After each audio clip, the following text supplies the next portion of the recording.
We are at the Quonset Point Naval Air Station. It's a partly cloudy day, windy, of course. I guess it's windy all the time here. Dave is with me. Dave, you're with the Quonset Air Museum. Let's talk a little bit about who actually operates this museum. Okay, we as volunteers operate this. I'm the president of the corporation, also the board of directors. I have 14 people that maintain the aircraft and the building, such as it is. And these are all volunteers? All volunteers, yes, that's correct. Now, that is amazing because there's so much in this museum and so many things that need to be done. But if it wasn't a volunteer, what would happen? There'd be nothing done. Right. We'd get some kind of payroll. Physically, what is this building that houses the museum? This building is the original paint shop for the Quonset Naval Air Station. This in here, they brought them in the doors behind you, and they washed and dried them, and then put them in back into the building and painted them, and then back into the fleet. Well, now, when you say that you have a static display of this aircraft and you have everything in there, where do you get it from? I think a lot of people would like to know, how do you secure these older planes?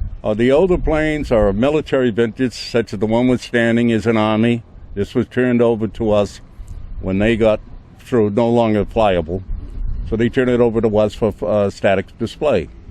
And this was directly from the Army to us, and that one served in Vietnam also, that aircraft. Now, if they don't turn it over to anybody, they're going to destroy it. They'll destroy it, that's right. Or take parts out of it? To the junkyard or whatever they do with them, that's correct. Now, do you get a listing of any aircraft that's available that you can get? Yes, we do. I contact the Navy Museum, the Air Force, the Army. Yes, through that we can get to know what's being made available. Now, do they sell it to you or give it to you, or do they still own it and you just maintain it? They own it, we maintain it. And we have to pay the freight and stuff for shipping it into us and all. But other than that, they own it and we maintain. Are any of the planes flown in, or are they to the point where they can't be flown anymore? Yeah, we have 3 in here, an F-14 Tomcat, which you'll see later, A-6 that flew in here, that was coming back from Desert Storm, and they flew it in from the carrier Washington right to our doors. So we have 3 in there, the helicopter, the Tomcat, and also the A-6. Of course, it must make it very nice that these doors can open so you can move aircraft in and out.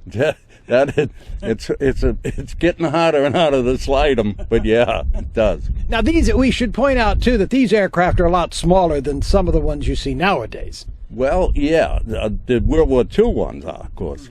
But that 14 that's sitting in there, that's about the biggest you can get, and that flew off carriers. So. Oh, okay. So you can get just about any size. You can get any size, right?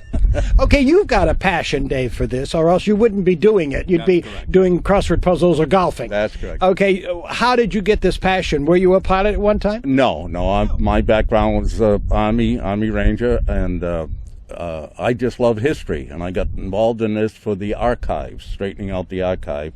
And it just kept going and going. I became president of it. And of course, if somebody or if a group of people do not do what you're doing, we're going to lose all of this aircraft. We'll lose this history. You're correct. And this is why we're working so hard, maintaining the building the best we can, and getting people. We have birthday parties for children in here, and it's just teaching what went on in the past, which is not being done. Right, and I also noticed that you have a lot of displays, like diorama displays, in there showing various things, including models of planes. That's correct.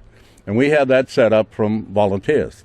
We'll have a volunteer that loves to do that, and fortunately we have a couple, and they do that, and they do a nice job.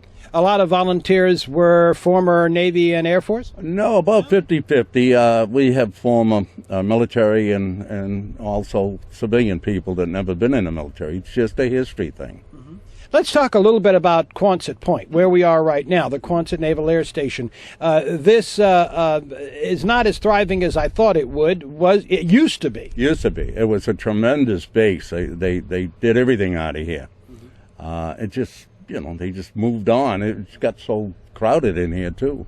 That was a big plus. And, of course, the buildings were built in 1941 and behind us. Right. And, and I believe they're temporary, and they're still hanging in there. So.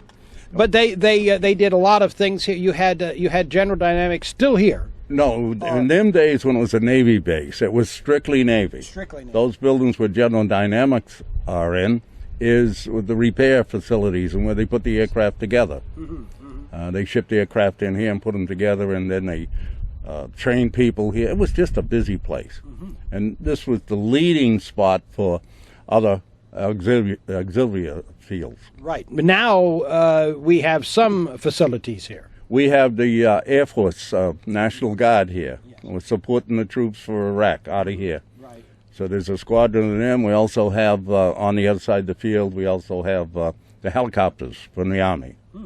And we also are standing, and behind me is the main runway where those planes take off occasionally, when they're in flight.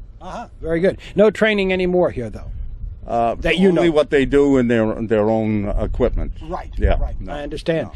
Dave, thank you very much for telling us a little history of the place and the museum. I know that you invite anyone to come here and take a look at it. I know that you have both winter and summer hours. Right. What is the best way to find out more about the Air Museum? We're on the internet.